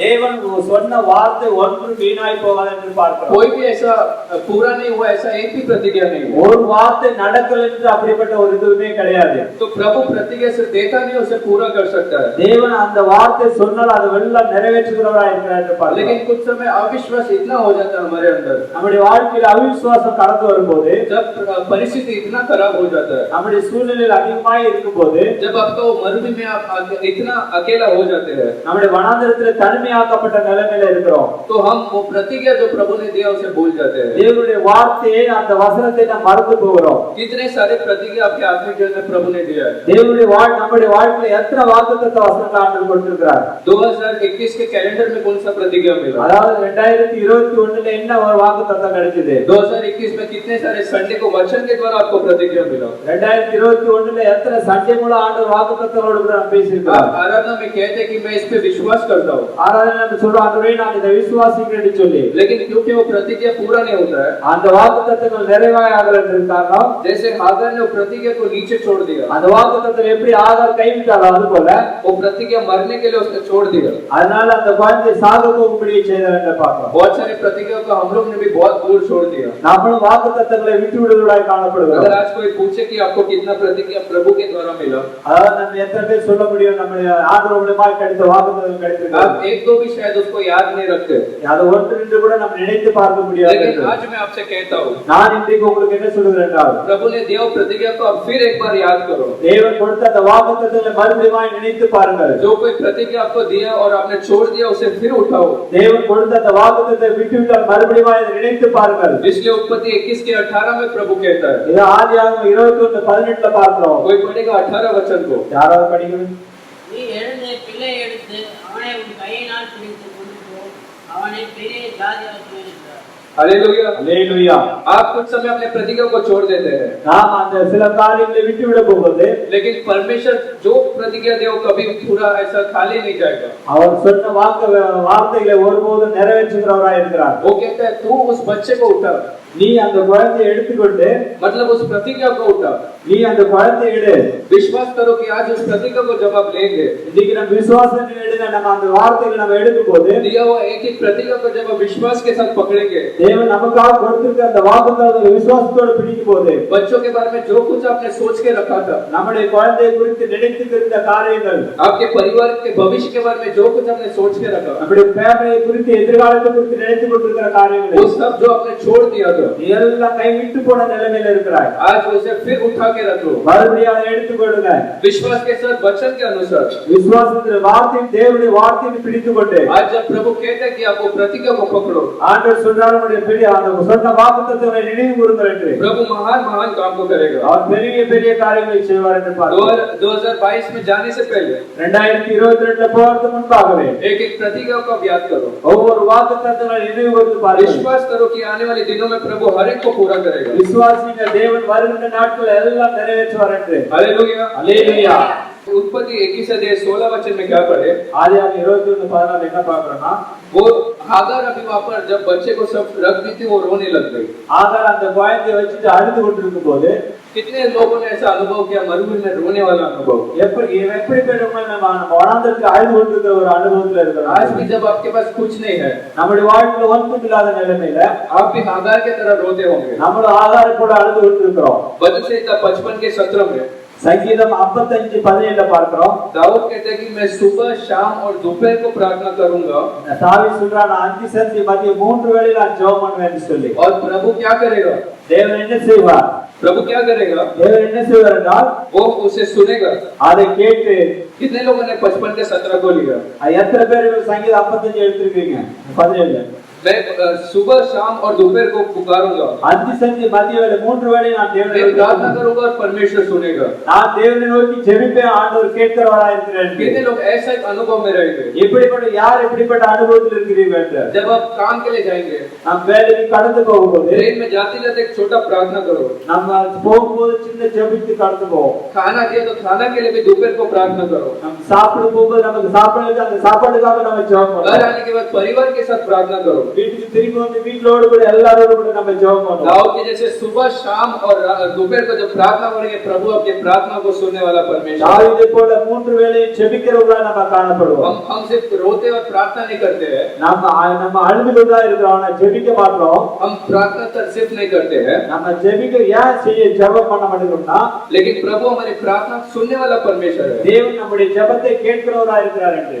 पहला शमूएल पहला अध्याय 7 में हम पढ़ते हैं, 1 சாமுவேல் 1ஆம் அதிகாரம் 7 वो हन्ना इतने बार रो रही थी, அண்ணால் எவ்வளோ அழுது கொண்டிருந்தார் என்று பார்க்கிறோம். अभी उसे रोने के लिए भी ताकत नहीं था। அவ அழுகிறதுக்கு கூட பலன் இல்லை என்று பார்க்கிறோம். जब आप रोते या प्रार्थना करते तो कम से कम आपका आवाज निकलता है, நம்ம அழுது போது ஜெபிக்கும் போது நம்ம சத்தம் வரும். लेकिन हन्ना इतना रोई थी அண்ணால் இப்படியே அழுதா என்று பார்க்கிறோம். कि वो अभी आवाज भी नहीं निकाल पा रही थी, ஏன்னா அவருடைய சத்தம் கூட வெளியே வர முடியாது என்று. उसका सिर्फ लिप्स हिल रहा था। காலி உதடு மட்டும் தான் அசைந்து கொண்டிருக்கிறது என்று பார்க்கிறோம். वो एली ने देखकर सोचा शायद ये बिल्ली है, ஏலி ரொம்ப பார்த்தா ரொம்ப கஷ்டத்துல இருக்கிறா பொழுது, लेकिन तब परमेश्वर ने उसकी प्रार्थना को सुना। தேவன் அவருடைய ஜெபத்தை கேட்டு, आज आप जब प्रार्थना करेंगे शायद संसार के लोग समझ नहीं पाएंगे, அதாவது நீங்க ஜெபிக்கும் போது உலகத்தார் புரிந்து கொள்ள மாட்டார்கள். लेकिन एक जन है जो आपकी प्रार्थना और आंसुओं को समझ सकता है, ஒருவர் மாத்திரம் தான் உங்கள் கண்ணீரும் உங்கள் ஜெபத்தை கேட்க முடியும். क्योंकि जो टूटा मन है उसके करीब प्रभु यीशु मसीह है। ஏன்னா இருதயத்தை ஆராய்ந்து பார்க்கிற அவர் மாத்திரம் தான். भजन संहिता 34 का 18 में हम पढ़ते हैं, சங்கீதம் 34:18 பார்க்கிறோம். जो टूटा हुआ लोग है, जिनका मन टूटा है, யார் இருதயம் இழைப்படைத்திருக்கிறார்களோ उनके करीब है परमेश्वर, அவரோடு கூட ஆண்டவர் இருக்கிறார் என்று பார்க்கிறோம். आज अगर आपका मन टूटा है, உங்களுடைய இருதயம் உடைக்கப்பட்ட நிலைமையில் एक இருக்கும்போது, बात विश्वास करो, मनुष्य आपके करीब है या नहीं? அதாவது நீங்கள் விசுவாசிங்க மனுஷன் நம்ம பக்கத்துல இருக்கிறானோ இல்லையோ, परमेश्वर के वचन के अनुसार परमेश्वर आपके करीब है। தேவனுடைய வசனத்தோட தேவன் நம்மோடு கூட இருக்கிறார். कहो प्रभु धन्यवाद, तू मेरे साथ है, ஆண்டவரே உமக்கு நன்றி சொல்ற நீர் எங்கள் மத்தியில் और இருக்கிறீர். क्योंकि तू मेरे साथ है तो अद्भुत कामों को करता है। நீர் எங்கள் மத்தியில் இருப்பதால் பெரிய பெரிய காரியங்களை செய்கிறீர்கள். हालेलुया। அல்லேலூயா. दो जन को रोते हुए हमने पढ़ा है। ரெண்டு பேர்கள் அழுகிறதை நம்ம பார்க்கிறோம். पहला कौन रोया था? ஃபர்ஸ்ட் யார் அழுதான்னா? पहला कौन रोया? ஃபர்ஸ்ட் யார் அழுதார்? पहले हागार रोई थी। ஆகார் அழுதார் என்று பார்க்கிறோம். तो उसके साथ साथ कौन रोया? அவரோடு கூட வேற யார் என்ன அழுதார்னா? उसका वो बच्चा इश्माइल भी रोया। இஸ்மாயில் அழுதார் என்று பார்க்கிறோம். लेकिन 21 अध्याय 17 वचन में அதாவது 21:17 பார்க்கிறோம். प्रभु हागार को देख के क्या कहता है? ஆண்டவர் ஆகாரை பார்த்து என்ன சொல்றாருன்னா, कि मैंने किसके प्रार्थना को सुना है? நான் யாருடைய ஜெபத்தை கேட்டேன்டா?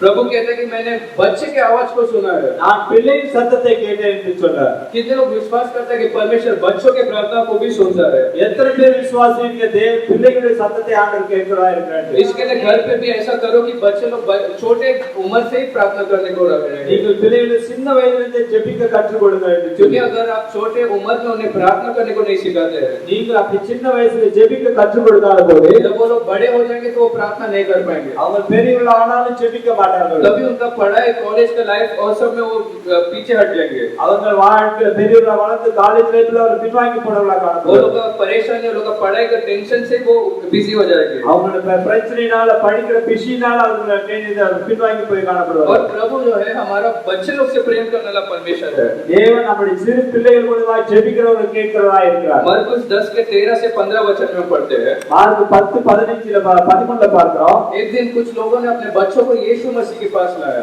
சில பேர்கள் சில குழந்தைகளை இயேசுவிடத்தில் கொண்டு வந்தார்கள். लेकिन शिष्यों ने जब देखा कि बच्चे लोग को लेकर आ रहे हैं, சீஷர்கள் பார்த்தாங்க ஏன் குழந்தைகளை கொண்டு வராங்க? वो लोग उनको भगाने लग रहे थे। அவங்க அந்த குழந்தைகளை துரத்தும்படியாக கடத்தப்படாது. लेकिन यीशु ने क्या कहा? இயேசு என்ன சொன்னார்னா, उन्हें रोको मत, मेरे पास आने दो। என் சிறு பிள்ளைகளை இடத்துல வர தடை பண்ணாதீர்கள் என்று சொன்னார். यदि किसी को परमेश्वर पर विश्वास करना है, அதாவது நீங்கள் யார் தேவனிடத்தில் விசுவாசமா இருக்கிறீர்களோ, अगर किसी को परमेश्वर के राज्य में प्रवेश करना है, பரலோக ராஜ்யத்தில் பிரவேசிக்க வேண்டும் என்றால் तो उन्हें पहले बच्चे के जैसा बनना है। சிறு பிள்ளை போல மாற வேண்டும். आज कितने लोग कहते हैं प्रभु मुझे एक छोटे बच्चे जैसा बना, நீங்கள் எத்தனை பேர் சொல்ல முடியும், ஆண்டவரே என்னையும் ஒரு சிறு பிள்ளை போல மாற்ற வேண்டும் என்று? लेकिन आजकल क्या होता है? இன்னைக்கு என்ன ஆகுதுன்னா, अगर आप कहते हैं तू छोटा बच्चे के जैसा करता है, நீங்க சொல்ற நாங்க சின்ன பிள்ளை போல செய்றீங்க. अगर हम लोग से कोई कहता है कि एक छोटे बच्चे के जैसा तू करता है, இன்னைக்கு சொல்றாங்க நீங்க சின்ன பிள்ளை போல செய்றீங்க. तो आप तुरंत गुस्सा हो जाते हैं। நம்ம உடனே கோவப்படுறோம். मेरे को तू छोटा बच्चा बोला, நீ என்ன சின்ன பையனை பார்த்து சொல்றியா?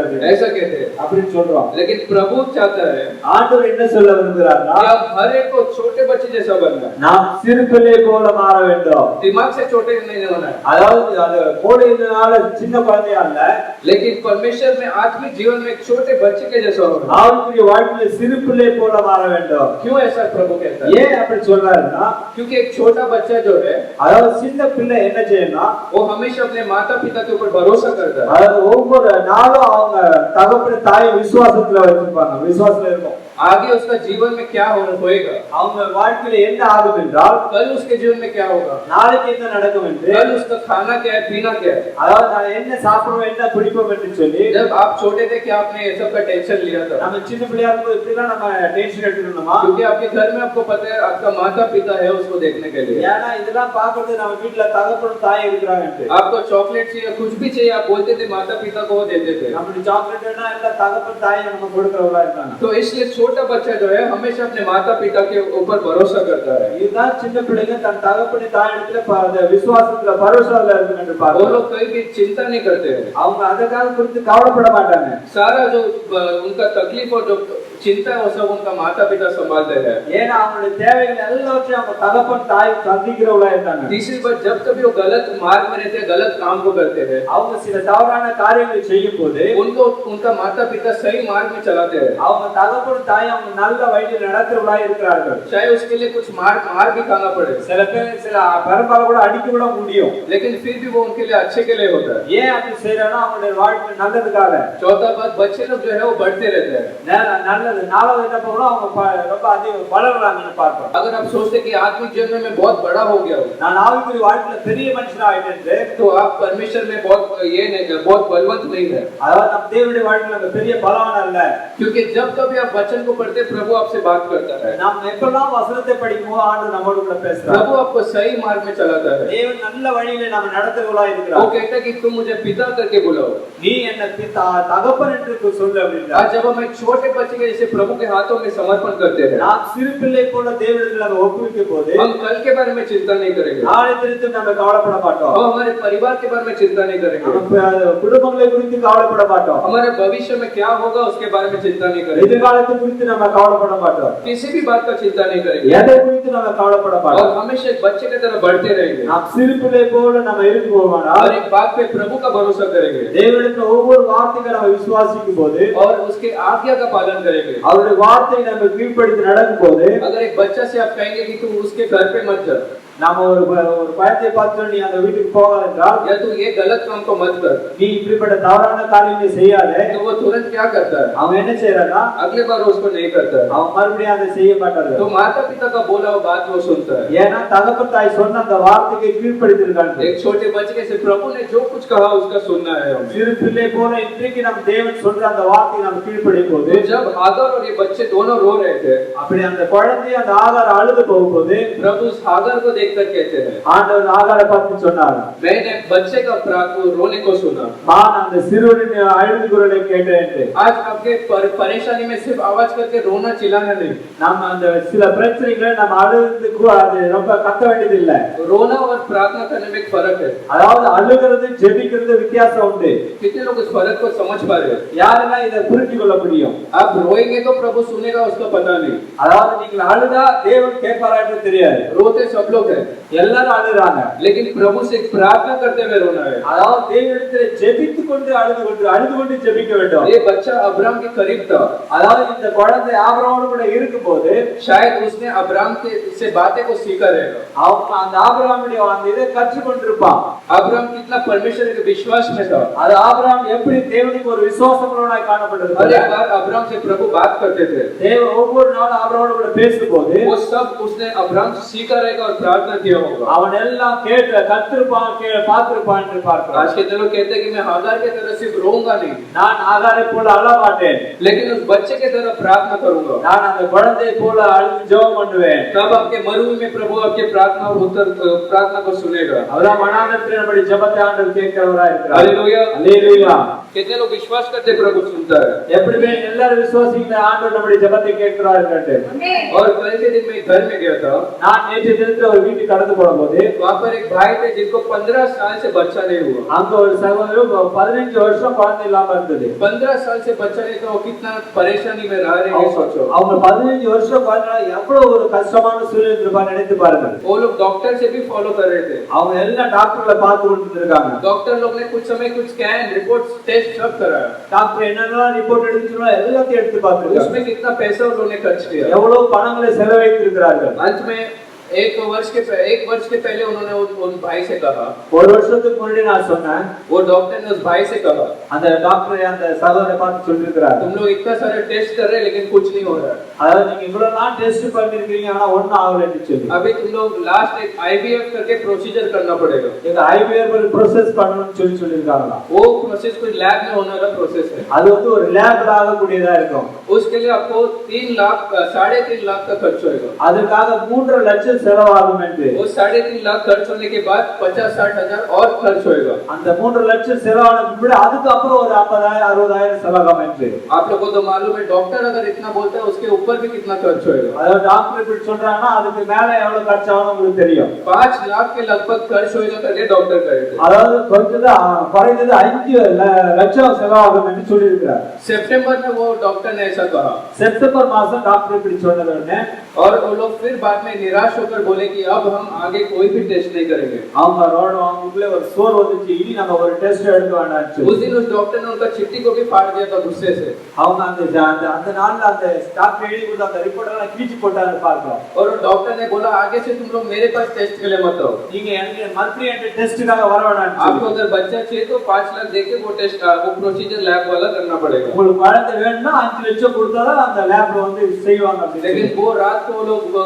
हस्बैंड और वाइफ वाइफ जो थे बहुत घर पे रोया था அவங்க கணவன் மனைவி வீட்டுக்கு போயிட்டு ரொம்ப அழுதாங்க என்று பார்க்கிறோம். और उन्होंने निर्णय किया आगे से वो कोई भी टेस्ट में पैसा बर्बाद नहीं करेंगे। அவங்க ஒரு நிர்ணயம் பண்ணாங்க, இனி நம்ம எந்த ஒரு டெஸ்டுக்காக பணம் செலவழிக்க கூடாது, सब कुछ प्रभु के हाथों में उन्होंने छोड़ दिया। நம்ம எல்லாம் தேவனிடத்திலே ஒப்பு கொடுக்கிறோம் என்று சொல்லி 15 साल के बाद फरवरी में उन्होंने चेकअप किया और वो प्रेग्नेंट थी उसकी वाइफ। 15 வருஷத்துக்கு முன்னாடி அவங்க ஜோம் பண்ணாங்க, பிப்ரவரி மாசம் அவங்க கட்சி வந்தாங்க. वो भी उनको बहुत एक सरप्राइज जैसा हो गया। அவங்களுக்கு ஒரு ஆனந்த மகிழ்ச்சி உண்டாயிடுச்சு பார்க்கிறோம். अब वो लोग वही टेस्ट को लेकर वही डॉक्टर के पास गए। அந்த ரிப்போர்ட் எடுத்து அந்த மறுபடியும் அந்த டாக்டர்ட்ட பார்க்க போனா और डॉक्टर बोला मुझे खुद को यकीन नहीं हो रहा है, அது எனக்கு நம்ப முடியல அப்படின்னு சொல்லி, आपका परमेश्वर ने किया होगा। தேவன் உங்களுக்கு செஞ்சிருப்பார் என்று।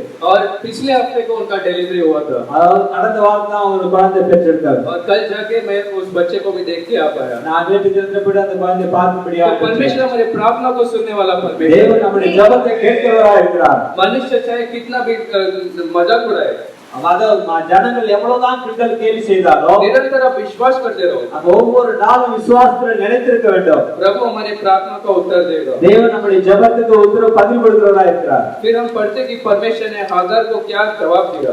ஆகாருக்கு என்ன வார்த்தை மறுபடியும் கொடுத்தார் என்றால், उत्पत्ति 21 अध्याय में ஆதியாகமம் 21 அதிகாரம் उसका 19 वचन में 19 வசனம். यहाँ पे प्रभु ने उससे ज्यादा कुछ कहा नहीं, அத இங்க அதிகமா சொல்லல. அப்படின்னா लेकिन एक काम प्रभु ने किया। ஒரே காரியம் செஞ்சிருக்கிறார். கண்களை திறந்தார். प्रभु ने उसके आंखों को खोला। தேவன் அவருடைய கண்களை திறந்தார் என்று பார்க்கிறோம். उधर वहां पे और कुछ चमत्कार नहीं किया। அவர் பெரிய காரியம் ஒன்றும் செய்யல. प्रभु ने उसकी आंखों को खोला और क्या उसमें पढ़ते हैं, அது என்ன பண்ண, ஒரு தண்ணீர் தொட்டியை கண்டு और वहां पर उसने एक कुएं को देखा। அங்க ஒரு தண்ணீர் துறவை கண்டார் என்று பார்க்கிறோம். इसका मतलब वो कुआं पहले से वहां पे था, அதாவது இதுக்கு அர்த்தம் என்னன்னா அந்த துறவு அங்க ஏற்கனவே இருக்குதுன்னு அர்த்தம். लेकिन उसका अविश्वास इतना था उसमें, அவருடைய அவிசுவாசத்தினால उसका वो परिस्थिति इतना खराब हो गया, அவருடைய சூழ்நிலை அதிகமாக காணப்படுறதுனால, इतना निराश और दुखी वो हो गया, அவர் சோர்ந்து போனதுனால, क्योंकि अब्राहम ने उसको घर से बाहर भेज दिया। ஏன் ஆபிரகாம் வீட்டை விட்டு அனுப்பிட்டாருன்னு சொல்லிட்டு इतना दुखी हो गए कि परमेश्वर ने सामने उसके लिए कुआं रखा था, அவருடைய பிரச்சனை மத்தியில அவங்களுக்கு அந்த துறவு இருக்கிறதை பார்த்து वो देख नहीं पाई। அதை பார்க்க முடியாத போயிட்டு प्रभु ने क्या किया, हम पढ़ते उसकी आंखों को खोला। தேவன் என்ன செய்தார் பார்க்கலாம், அவருடைய கண்களை திறந்தார் என்று. उस समय आज भी आपके घर और आसपास परमेश्वर ने बहुत सारा आशीष को रखा है। நமக்கும் தேவன் பல சமீபத்திலே சில ஆசீர்வாதங்களை வைத்திருக்கலாம். अगर आप ट्राई करेंगे और प्रभु के विश्वास से प्रार्थना करेंगे, நம்ம விசுவாசத்திலே ஜெபிக்கும் போது प्रभु वो सारे आशीषों को आपको सामने लेकर आएगा। எல்லா ஆசீர்வாதத்தையும் நமக்கு கண் முன்பாக கொண்டு வருவார். वो कुआं कहीं दूर नहीं था, उसके नजर के सामने ही था, அந்த துறவு ரொம்ப தூரமான இல்ல, அவர் கண்களுக்கு முன்பாகவே இருந்தது என்று பார்க்கிறோம். लेकिन वो देख नहीं पाई। அவரால் பார்க்க முடியாத போயிட்டு आज जब अविश्वास और आपके परेशानी में शैतान ने आपकी आंखों को अंधा किया, அதை இன்னைக்கு பிரச்சனைனால போராட்டத்தினால பிசாசு உங்கள் கண்களை குருடாக்கி வைத்திருக்கலாம். प्रभु से आज हर एक जन प्रार्थना करेंगे, நீங்கள் தேவனிடத்தில் ஒவ்வொருவரும் இன்னைக்கு ஜெபிக்க வேண்டும். प्रभु हमारे आत्मिक आंखों को खोल दे। ஆண்டவரே ஆவிக்குரிய கண்களை திறந்து கொடுங்க என்று சொல்லி, वो अच्छा परमेश्वर और अच्छी चीजों को रखा है, நீர் ஆண்டவரே எங்களுக்காக நன்மையானதை வைத்திருக்கிறீர் என்று. लेकिन जो मैं देख नहीं पा रहा हूँ, ஆண்டவரே நீர் வைத்திருக்கிறதை எங்களால பார்க்க முடியவில்லை என்று சொல்லி, प्रभु जो अच्छा भविष्य को मैं देख नहीं पा रहा हूँ, ஆண்டவரே எதிர்காலத்தை எங்களால பார்க்க முடியல ஆண்டவரே. मेरे शरीर की कमजोरी को हटते हुए देख नहीं पा रहा हूँ, ஆண்டவரே எங்களுடைய பலவீனத்தை நீங்காதபடி எங்களுக்கு ஆண்டவருக்கு நீங்காதபடி என்று பார்க்க முடியாது இருக்கிற ஆண்டவரே. वो बच्चों के जीवन में काम को पूरा होते हुए नहीं देख पा रहा हूँ, ஆண்டவரே எங்களுடைய பிள்ளைகளுடைய வாழ்க்கையில காரியங்கள் நடக்காதபடி நாங்கள் பார்க்க முடியாது இருக்கிற ஆண்டவரே. मेरे प्रतिज्ञा को पूरा होते हुए देख नहीं पा रहा हूँ। ஆண்டவரே வாக்குத்தத்தங்கள் நிறைவேறும்படி பார்க்க முடியாது இருக்கிற ஆண்டவரே. प्रभु आज विश्वास के साथ मेरे अविश्वास को तू निकाल दे, இன்றைக்கு ஆண்டவரே விசுவாசத்தினுடைய அவிசுவாசத்தை நீக்கும்படி செய்ய ஆண்டவரே. मेरे आंखों को तो खोल परमेश्वर, எங்கள் ஆவிக்குரிய கண்களை திறந்து கொடுங்கப்பா. मैं सारे भलाई को देख पाऊँ, எல்லா நன்மைகளையும் நாங்கள் பார்க்கும்படியாய், तेरे प्रतिज्ञा को पूरा होते हुए देख पाऊँ। ஆண்டவரே வாக்குத்தத்தங்களை வாழ்க்கையில் நடக்கும்படியாய் आइए हम सब खड़े होकर प्रभु से बात करें। எல்லாரும் இடத்திலிருந்து தேவனிடத்தில் ஜெபிப்போம். सब लोग मुंह खोलकर कुछ समय परमेश्वर से बात करेंगे। நீங்கள் தேவனிடத்தில் கொஞ்ச நேரம் பேசுவதாக காணப்படுவோம். 2021 में सब लोग परेशानी का सामना किए, 2020 எல்லாரும் பிரச்சனைக்கு மத்தியிலே கடந்து வந்திருக்கலாம். आपका अविश्वास इतना ज्यादा था कि आप अपने प्रतिज्ञाओं को भूल गए। ஆண்டவரே நம்முடைய அவிசுவாசம் அதிகமா இருக்கிறதால எல்லா கொடுத்த வாக்குத்தத்தங்களை மறந்தவர்களாய் காணப்படுகிறோம். आत्मिक जीवन में आप पीछे हटने लगे, நம்முடைய ஆவிக்குரிய வாழ்க்கையில பின்வாங்கியவர்களாய் காணப்படுகிறோம். प्रभु से कम प्रार्थना करने लगे, தேவனிடத்தில் குறைந்தவர்களாய் ஜெபிக்கிறவர்களாய் காணப்படுகிறோம். सारा बीमारी का टेंशन से आप पीछे हटने लगे, எல்லா வியாதி நிமித்தம் நம்முடைய பின்வாங்கி போவர்களாய் காணப்படுகிறோம். आत्मिक जीवन में एक नाम के लिए आराधना में आके जाते थे, நம்முடைய காலி பேருக்காக நம்ம ஆராதனைக்கு வந்து கடந்து போவர்களாய் இருக்கிறோம். लेकिन आज विश्वास से वचन के अनुसार இன்றைக்கு விசுவாசத்தினால் நம்ம கடந்து போவோம். अगर आप चाहते हैं कि आपका मरुभूमि जैसा अनुभव बदले, ஆண்டவரே மானாந்திரத்தில் வாழ்க்கை மாறுபடும்படியாய்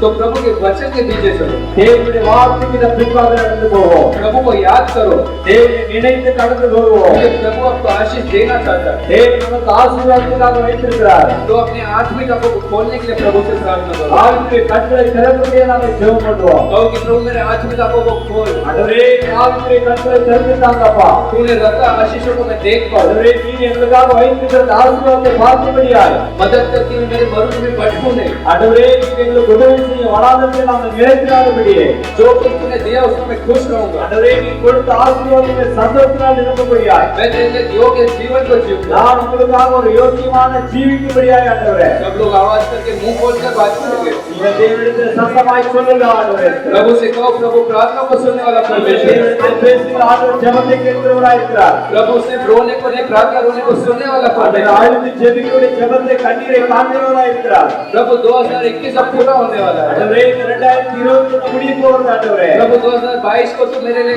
आशीष का वर्ष बना, ஆண்டவரே 2022 என்னுடைய ஆசீர்வாத வருஷமாய் மாற்றுங்க मेरे அப்பா. विश्वास बनने वाले एक वर्ष को बना। என்னுடைய விசுவாசம் அதிகமாய் நிரம்பக்கூடிய ஒரு வருஷமாய் மாறட்டும் ஆண்டவரே. अभी भी आवाज आ नहीं रहा है, सब जोर से मुंह खोलकर प्रार्थना कर। எல்லாரும் வாய்களை திறந்து சத்தமாய் பேசி கவனத்தை ஜெபம் ஆண்டவரே. प्रभु आत्मिक आंखों को खोल कर दे। ஆண்டவரே ஆவிக்குரிய கண்களை திறந்துட்டாங்கப்பா. सारे रुकावटों को हटाओ எல்லா தடைகளை மாற்றி போடுங்க ராஜா. और आत्मिक उन्नति करने के लिए मदद कर। ஆண்டவரே உன்னதமான வாழ்க்கையில பிரவேசிக்க திரும்ப செய்யுங்க ஆண்டவரே. मैं पीछे नहीं हटूंगा, நான் ஒருபோதும் பின்வாங்கி போக मैं மாட்டேன் और ஆண்டவரே. मेरा परिवार तेरे लिए खड़े रहेंगे। நான் இந்த குடும்பம் உங்களுக்காக சாட்சியாக இருக்க ஆண்டவரே. मेरे तकलीफों में विश्वास को और बढ़ा के दे। ஆண்டவரே இந்த விசுவாசத்தை இன்னும் அதிகமாய் நிலைத்திருக்க ஆண்டவரே.